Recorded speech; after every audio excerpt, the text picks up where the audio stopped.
of all work. Of all work. Please repeat. A man engaged in devotional service. A man engaged in devotional service Rids himself of both good and bad actions. rids himself about good and bad actions, Even in this life. even in this life. Therefore, strive for yoga. Strive for yoga, Which is the art of all work. which is the art of all work. Purport. Since time immemorial, each living entity has accumulated the various reactions of his good and bad work. As such, he is constitutionally ignorant of his real constitutional position. One's ignorance can be removed by the instructions of the Bhagavad Gita, which teaches one to surrender unto Lord Shri Krishna in all respects and become liberated from the chained victimization of action and reaction, birth after birth. Arjuna is therefore advised to act in Krishna consciousness, the purifying process of resultant action. So the verse once more, Buddhi yukto Yahartita utte sukrite dushkrite tasmad yogasya yogasva yoga karmasu kaushalam. A man engaged in devotional service rid himself of both good and bad actions even in this life. Therefore strive for yoga, which is the art of all work.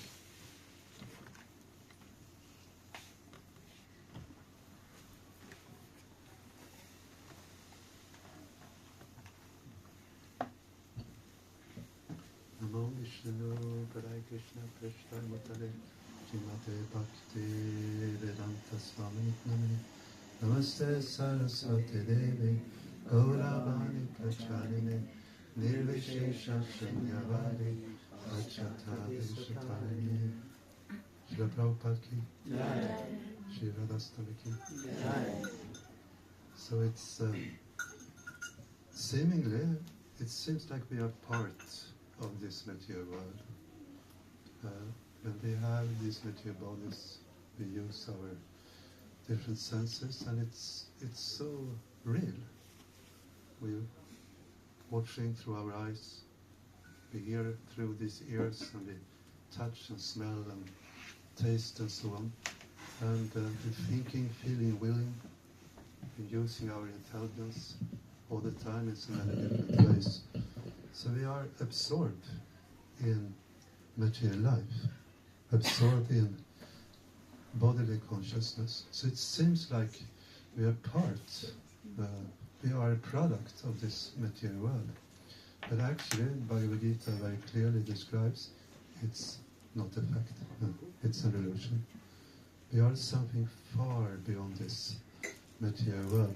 One example Prabhupada gives sometimes is if there is a reflection of the sun or moon or stars in a container of water or oil. So the reflection is there, and when you observe the liquid in that container, if you tilt it a little, the container, so also this reflection, like the moon, the stars, the sun, it's also moving. So it seems like the moon, the stars, the sun, it's a part of, has the quality of that water. But actually it's, of course, not a fact. The sun, the moon, the stars, is in a complete another dimension, far, far beyond this reflection which we can see in the container. But it really is. It looks like this is the reality. I tilt the container, the moon is moving around. It's a part of the water, it seems, or the stars or the sun. But if we rise our vision and we see, oh, the real reality, the sun is far, far beyond this. the moon, the stars. So this is the situation in the material world. Easily one becomes absorbed in material life. And this is how this material world is constructed.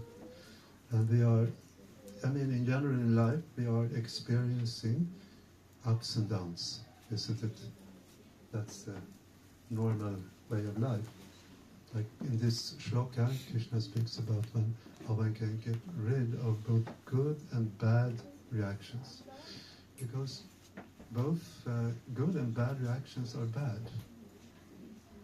Generally in this world one thinks when there is good karma, that's really what we desire. Good karma means you are victorious, you are good looking, intelligent, popular, and you are rich, healthy, strong. Many different opulences. There are 6 opulences we know Krishna has in full: riches, strength, fame, beauty, knowledge, and renunciation. So generally we think it's a lack of these opulences, these qualities, and that's why I'm not happy. That's why something is missing in my life. If I just had a little more of beauty, if I look like that person, I would for sure be happy. For 5 minutes. For 5 minutes. So this is the nature of this material world, that everything is coming and going. So good karma is there sometimes, and you feel it feels good. It really feels good. But then, unavoidable things are changing. So Krishna has recommended that one should get rid of both good and bad karma.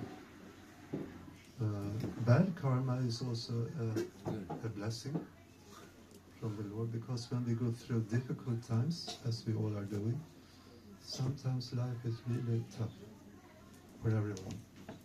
It's in different degrees and different varieties, but life is tough, isn't it? Yeah. That's how it is.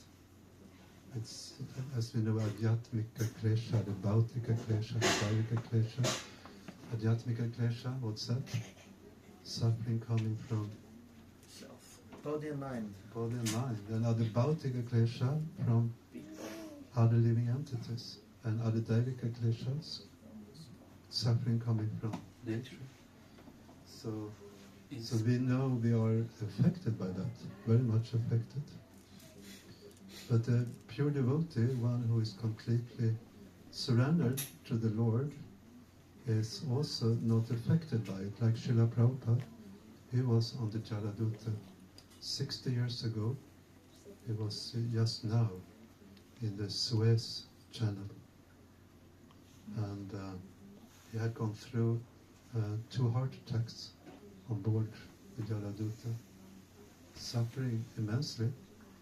But at the same time, he was just completely taking shelter of the Lord, Shri Radha Krishna. And so he had 2 heart attacks. It's interesting, I was reading an interview with that Captain Pandya, who was the captain of the boat in August and September 1965. And he told that when Prabhupada had 2 heart attacks, he came to him one morning and he said, I thought I would die last night. And he said that if I get the 3rd one, I think I will not survive. So he said to the captain, I want to write a will. What do you say? Testament. Testament, yeah. Because if I live here, I have the Srimad Bhagavatam on board. He had all the books. What will happen with them? So he was just reflecting on that, discussing that with the captain. It was so severe. But then we know that the 3rd night he had a dream. A wonderful dream. He saw a big boat And Krishna in his many forms. Shri Radha Krishna was there, but many other forms of the Lord. And the message was that you are protected. You don't have anything to fear. And so that changed everything. So Prabhupada was going through so much difficulty, so much suffering, but a pure devotee, when suffering, difficulties are there, the result is one comes closer to the Lord. So that's like the benediction. One takes more shelter of the Lord. One realizes there is no other alternative. So the tendency is there when we are under the modes material nature, sattva gun, rata gun, and tama gun, when difficulties are coming there, we're taking more shelter of the material nature. I was speaking with one man some time ago who is now becoming an alcoholic. And he has said, it's just too much pressure. I cannot take it. It's just too much. So he's like, try to find a solution through the mode of ignorance. Or some people are working so hard for the fruits and try to, in different ways, escape the suffering through just being engaged in material activities. And so the mode of goodness is the best, but also the mode of goodness is binding one to this material world. So the transcendental platform is beyond the mode of goodness. Krishna says in Bhagavad Gita, Tatra Sattvam Nirmalatat Prakasha Kama Namayam Sukha Sangena Bhavati Jnana Sangena Chanagam. He's describing the nature of Sattva Gun, of the mode of goodness. Krishna says that the mode of goodness being purer than the others, it's illuminating. And it also frees one from sinful reactions. But those situated in that mode also becomes bound. Those situated in that mode becomes conditioned, Krishna says, by the mode of happiness, knowledge and happiness. One becomes more wise, one becomes more balanced, one becomes more satisfied in material nature. And the tendency is when you come more into the Buddha goodness, one becomes a little proud. Because one feels I'm more elevated in my consciousness than others. And in this way, the tendency is there, one becomes arrogant and is feeling oneself better than others. And in this way, one becomes carried away by the waves of Maya. So even the mode of goodness is binding us to this material world. So Srila Prabhupada being completely surrendered to the Lord. In Bhagavad Gita, Krishna says, Prakriti kriyamanani guna karmani sarasaha. No, Mahatmanastu mamparta diving prakriti mashita pajantananya manasogyata bhutali malaya. How does it start, the translation, someone knows? Diving, no. It's describing how if one is engaged in devotional service, diving prakritam ashrita, one is under direct shelter, actually, of Srimati Radharani. Diving prakritam ashrita. When one is absorbed in devotional service, one is under the direct protection of Srimati Radharani. She is the personification of devotional service. So devotional service is so powerful. It's more powerful than anything in this world. Because it attracts Krishna. Krishna is all attractive. But devotional service, when it's to the degree it's pure, it attracts Krishna. And especially Srimati Radharani's pure love and devotion is completely actually controlling Krishna. controlling Krishna with pure devotion. Srimati Radharani has that quality that she's thinking that everyone else is better than me. She wants to present jivas, living entities, to Krishna. And when Srimati Radharani is presenting the jivas to Krishna, here is a devotee, please give him your mercy. So then Krishna cannot say no. So this day of Sri Radhashtami is extremely important, because if we can somehow get the mercy of Srimati Radharani, then we get Krishna's blessings and shelter. So we know in Vrindavan, devotees are greeting each other with Jaya Radha. And we know here Nitai Gaurasundar. Gaurasundar is Sri Chaitanya Mahaprabhu. It's Krishna, but in the mode of Srimati Radharani. And what is his desire? It's Srimati Radharani's desire. It's to distribute the fruits of love of God. When Sri Chaitanya Mahaprabhu was in Varanasi, he was expressing that his heart's desire to distribute the fruits of love of God, and he asked, he was pleading with the devotees, please assist me in this service to distribute these fruits of love of God. So, in this way, through Guru Parampara, Srimati Radharani's nature of serving the Lord is manifesting. And Srila Prabhupada, he was so, all the time his meditation was to how to benefit others. Constant desire, burning desire from the heart, naturally, as a representative of Srimati Radharani. He simply wanted to connect others in devotional service. It's very wonderful. When Prabhupada first came to America, he came to Butler, Pennsylvania, and there he stayed with the family Agarwals for 1 month. And they had sponsored his stay.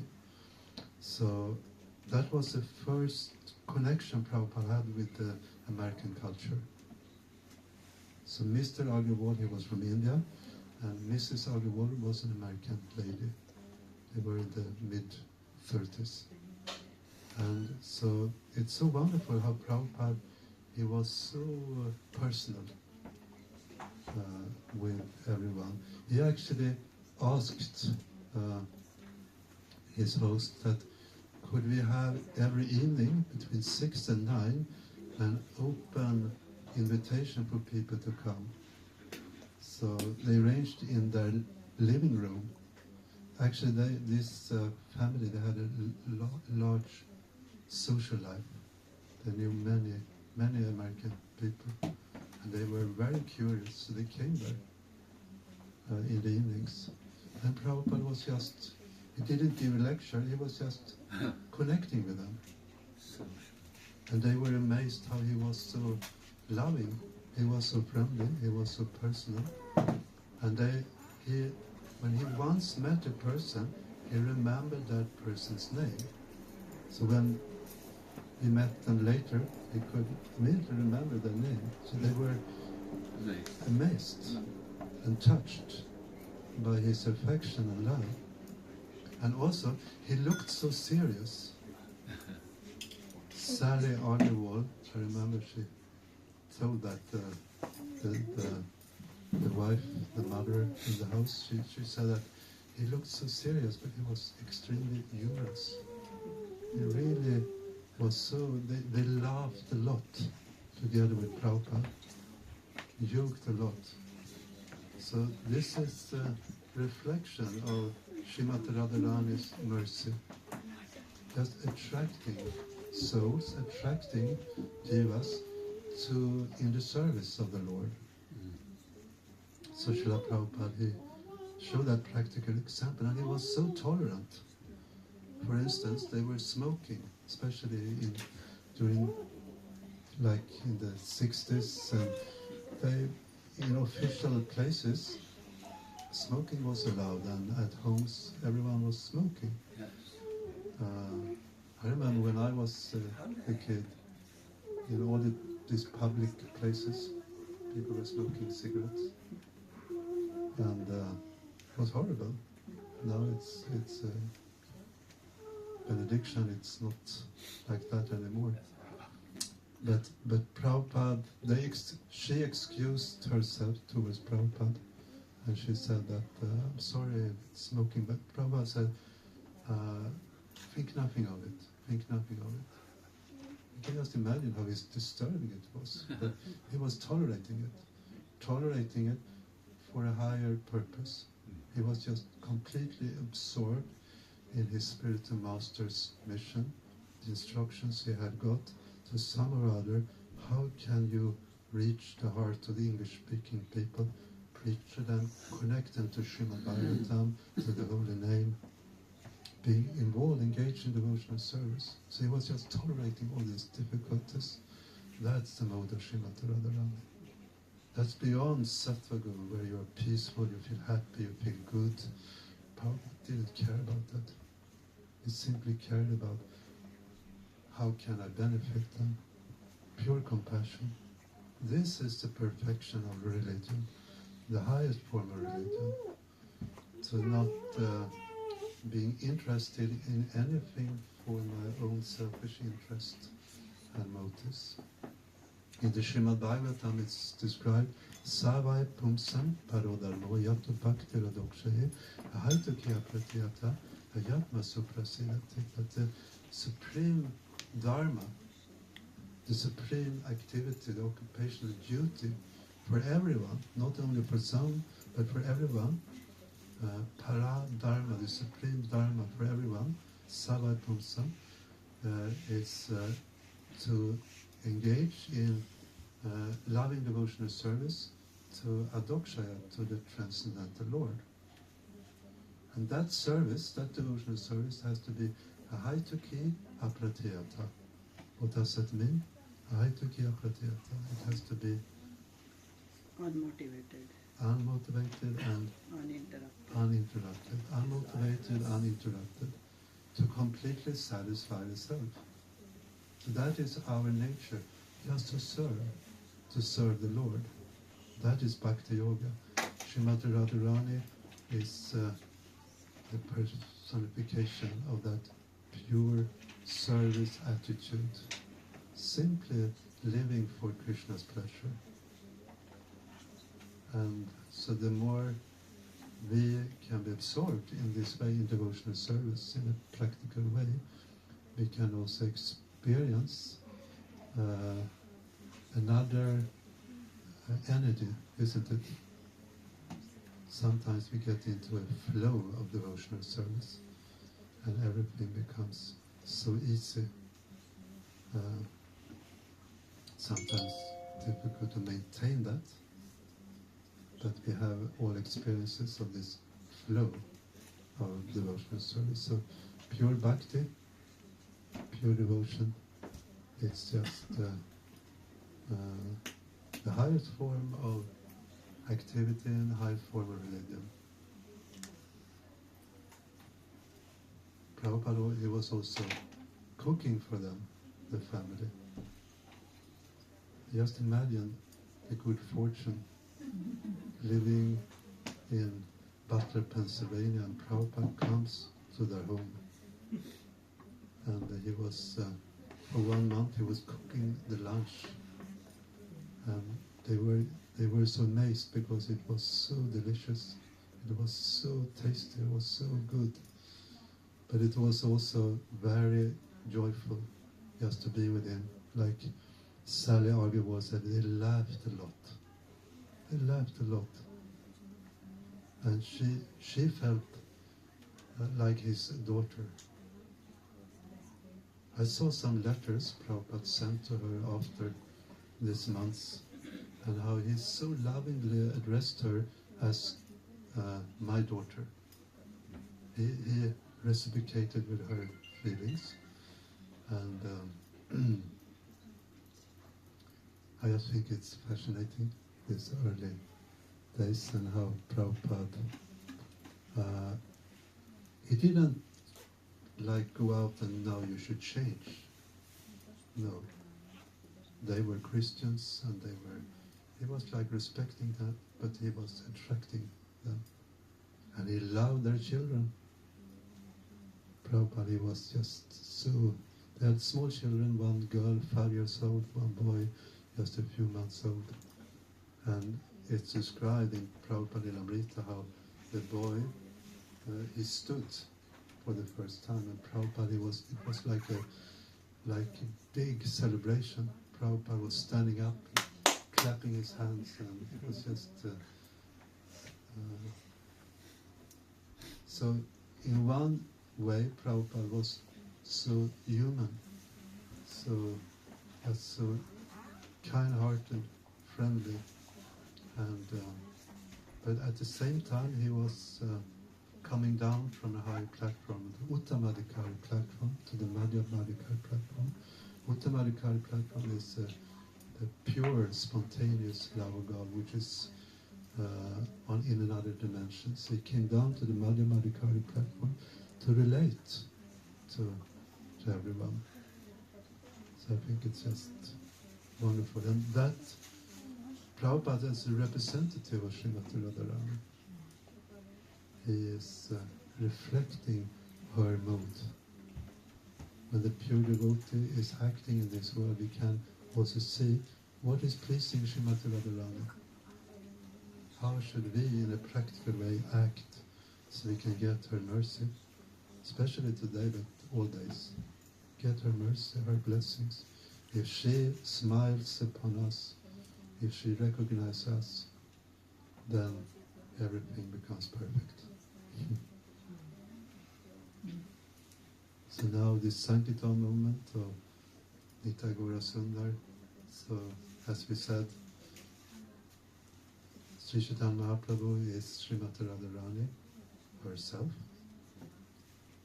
and so he shows the mode. He simply, just like we said, Radharani wants to connect others, so we want to connect others in devotional service, like distributing prasadam, distributing books, engaging others in devotional service. Just try somehow to connect others in service. And that is what is naturally pleasing to Mahaprabhu, to Srimati Radharani. And we know this through Srila Prabhupada. So it's also interesting, Prabhupada, seemingly he was interested in the American culture. So much was new for him when he came there. Like, for instance, he observed for the first time a vacuum cleaner. And he was just sitting on the sofa and watching Sally Agarwal vacuum clean. And he was seemingly very fascinated by it. So on one side, Prabhupada was fascinated, but he was observing the American ways, not like being impressed by it for high technology, they are advanced and so on. He saw they are suffering.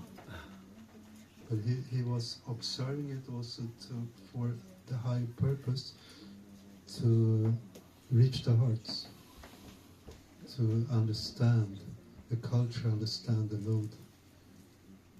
So, and Prabhupada, Sally Agarwal took him to the supermarket and they bought things, vegetables and like that. And first of all, Prabhupada was very happy. He was not sure if there would be so many vegetables in America. He actually brought a big bag of cereal flingor, and that he kept with him on the boat. Cornflakes. So, yeah. And because he thought that if I cannot find anything else to eat, I will live on boiled potatoes and this Cornflakes. 0. So actually every morning there in Butlerton, Pennsylvania, he took this with some milk. But he was surprised, happily surprised, that there was such a variety of vegetables. So when he went to the supermarket with Sally Agewald, she showed the frozen vegetables, and that was also very interesting for Prabhupada. He was opening the packages and he saw so many interesting vegetables. So he was cooking every day for the family. And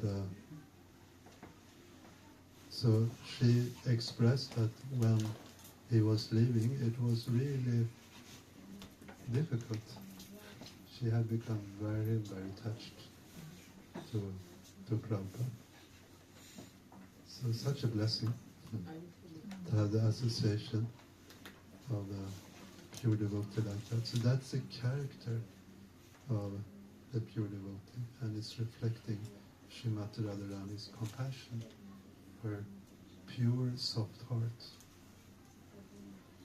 You also know how Prabhupada could preach very strongly from the Shastra. That is another side of the compassion.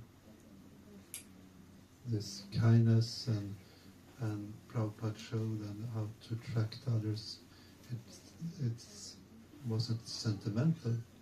It was with a pure desire to somehow benefit them on the deeper level. So that is very, very attractive. Srila Prabhupada ki jai. So this is how we can also know something about this higher form of culture and religion through Srila Prabhupada. So actually, if we want to get Srimati Radharani's mercy, the best way is to develop a relationship with Srila Prabhupada. And that's open for everyone, especially through his books. If we want to please Srila Prabhupada, if we just in a practical way open his books and read his books, Prabhupada for sure, he is happy.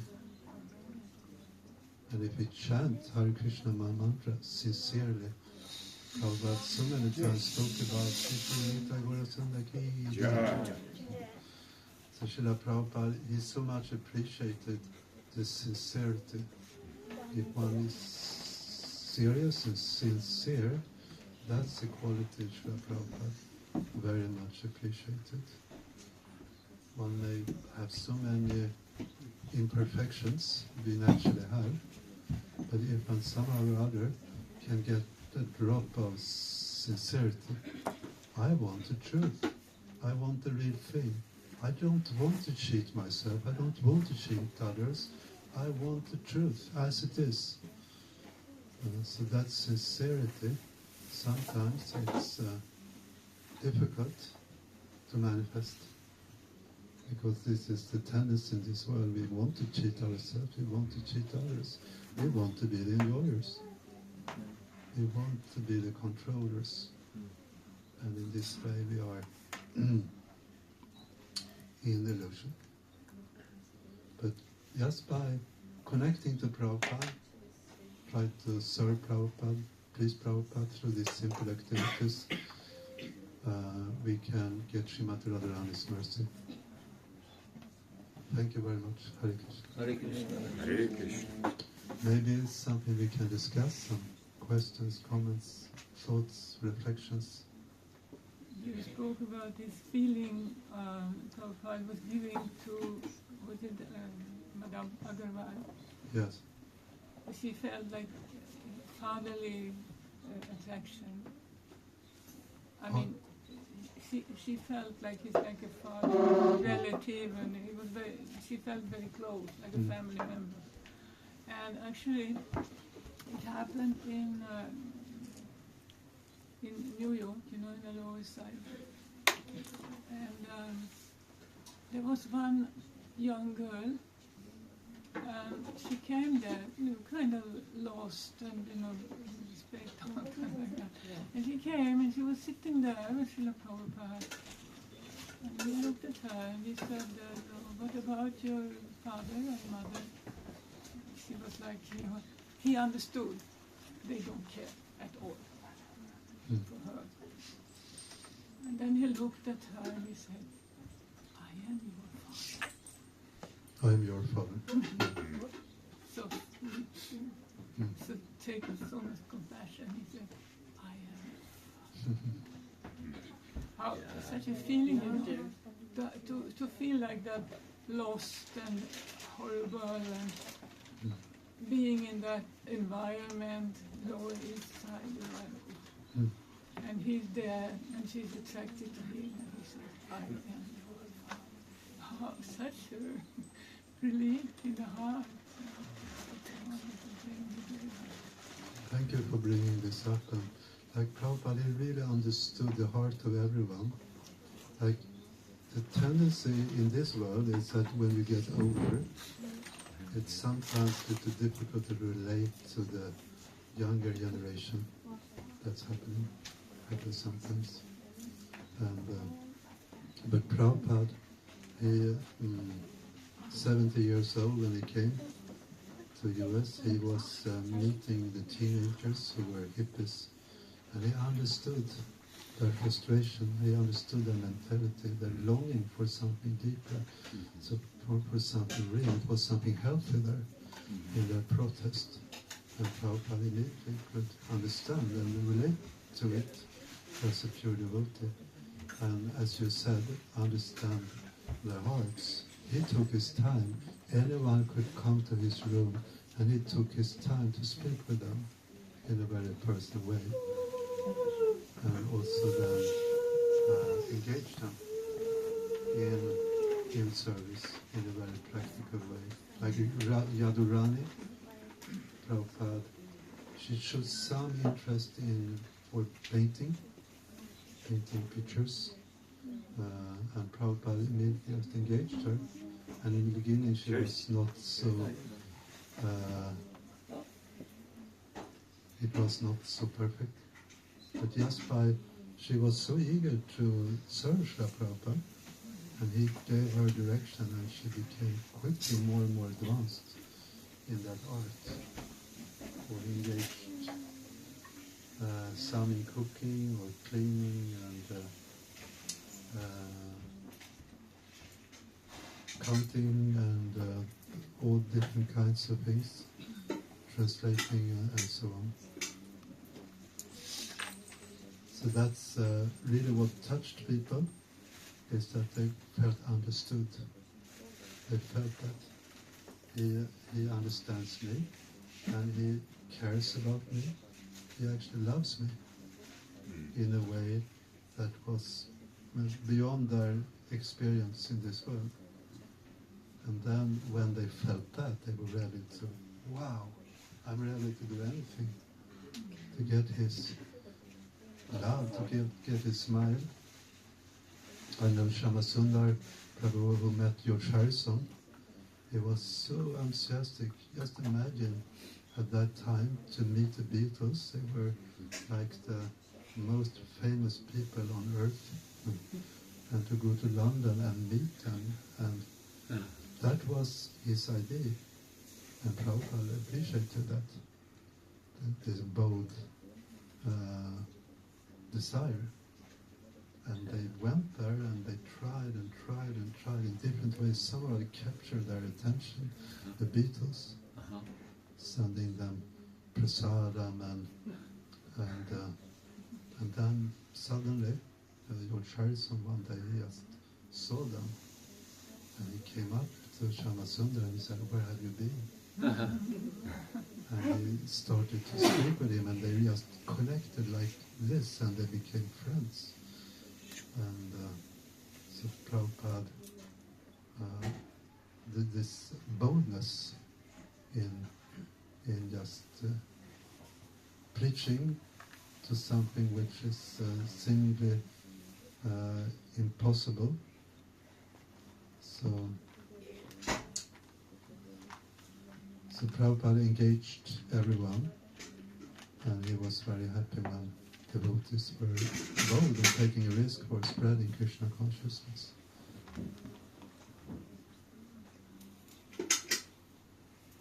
Something else?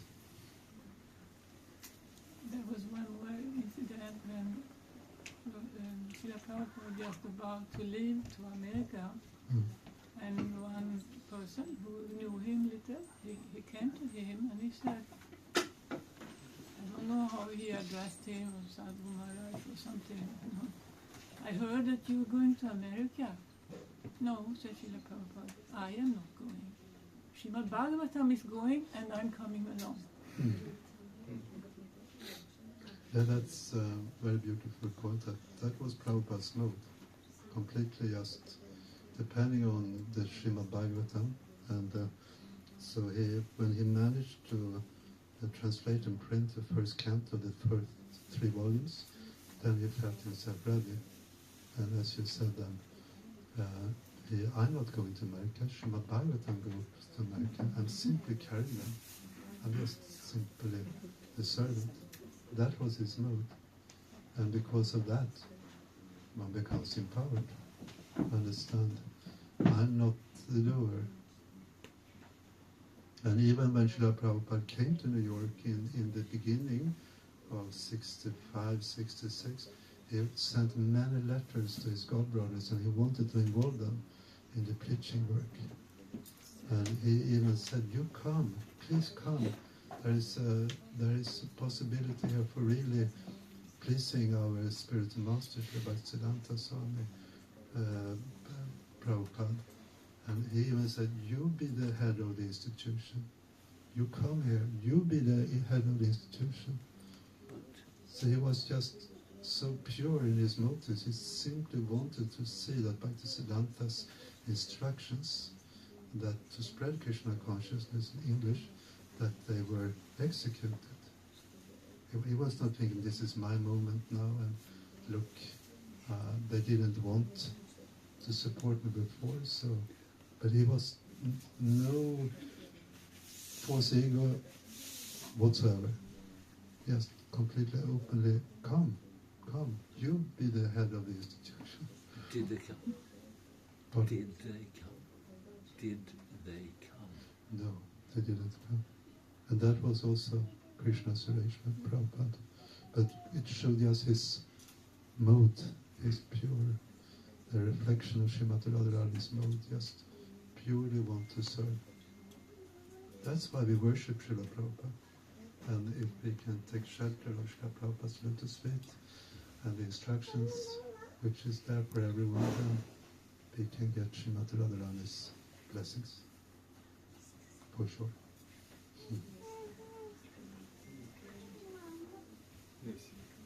Something else? That was the intense desire of his father, that he would be a servant of Srimati Radharani. Yeah. His father was Gaur Mohan De, pure devotee. And just imagine to get Srila Prabhupada as his son. And the mother was Rajani. Very, very loving parents. And the father, he was so liberal. He was inviting sadhus for lunch every day. And all those who came there, he was asking them, please bless my son so he can become a pure devotee of Srimati Radharani.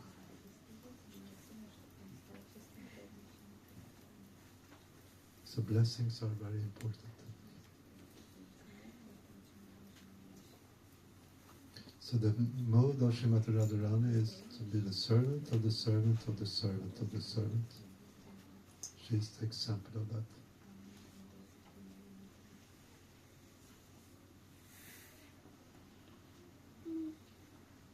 Something lost, anything. Prabhu, can you elaborate on how is this the mood of Radharani, like servant of servant of servant? Yeah. Well, she wants to see others to be engaged in devotional service, and she feels they are better than me. They will please Krishna better than me. So that is the real mode of servant of the servant of the servant. And Srila Prabhupada said that the disciples who came to assist him, he said, you are the representatives of my Guru Maharaj. He took the position, they are better than me. What have I done? I could do nothing. You have done it. You have spread Krishna consciousness. That's the mode of the servant of the servant of the servant. Just, and that made everyone just so eager to serve him.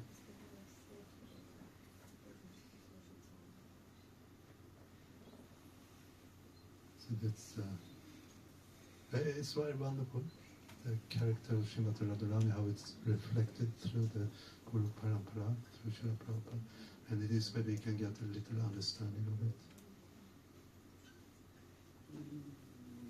Sometimes one might be very attracted to hear different pastimes of Shri Radha Krishna, but the real key to understand Srimati Radharani is to be the servant of the servant of the servant of the servant, because she is very pleased with that. And if she is pleased, she is revealing herself and her how we can come to Krishna. So it's a very wonderful day, and to just be in the association of devotees and discuss these things, it's very, very important and very, very powerful. Because in the association of devotees, when we discuss these things, we can get many realizations. One thing, if you sit alone at home, or Radhashtami, read something, that's wonderful, hear some lecture, but somehow it's something very mystical and magical when you are in the association of devotees. That is, Krishna is, and Srimati Radharani is present in such a way that we can get the desire to, yes, I also want to be a servant of the servant of the servant. See the need of that, and it's so practical, it's not something impossible. Be the servant of the servant, yes. Do something for pleasing the devotees. They are representing Srila Prabhupada, they are representing Srimati Radharani.